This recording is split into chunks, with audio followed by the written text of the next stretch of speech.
Les origines de Fusil. Fusil est un enfant cool. C'est un des enfants les plus sages de son collège et respecte tout le monde. Mais est-ce qu'il était toujours heureux dans sa vie? Revenons dans son passé. Fusil n'était pas son vrai nom. À l'époque, il s'appelait Louis. Un petit garçon discret qui parlait peu. Évitait les regards fusés tout pour ne déroger personne.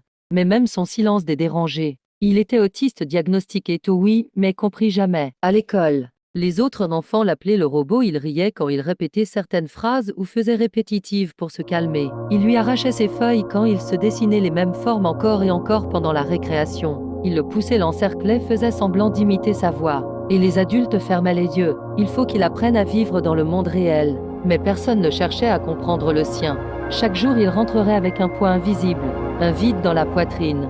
Il passait des heures dans le grenier seul, à aligner des rouages, réparer des choses que personne ne voyait casser. Il écoute les bruits du monde comme s'ils étaient trop forts, sauf quand il écoutait les murmures du silence. Eux, il comprenait. Un jour, il trouvera une trappe qu'il n'avait jamais remarquée. Elle grinçait comme une voix qu'on aurait oubliée. Derrière une pièce poussiéreuse, et au centre un fauteuil, et sur le fauteuil un vieux chapeau. Mais en prenant le chapeau, Fusil sentir que quelque chose de bizarre n'allait pas. Et le chapeau commencera à voler et étayer d'aspirer Fusil. Et le chapeau aspira Fusil. Et Fusil se trouvera d'un autre monde. Quand il pensera à quelque chose, il réalisera par le chapeau.